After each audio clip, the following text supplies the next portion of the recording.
cik ilgi var piemērot šo 10% iedzīvotāju ienākumu nodokli nereģistrētai saimnieciskai darbībai un kādas ir tātad šī režīma pagarināšanas iespējas.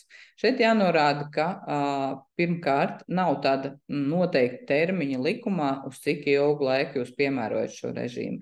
Līguma termiņš vai darījuma termiņš arī ir šis, tā teikt, likmes piemērošanas termiņš. Tātad, ja mēs slēdzam telpu nomas vai īres līgumu uz gadu, tad attiecīgi gada garumā arī šī ieņēmuma mums apliksies ar 10% likmi. Ja mēs šo līgumu slēdzam uz īsāku vai garāku termiņu, tad tas arī būs šis termiņš.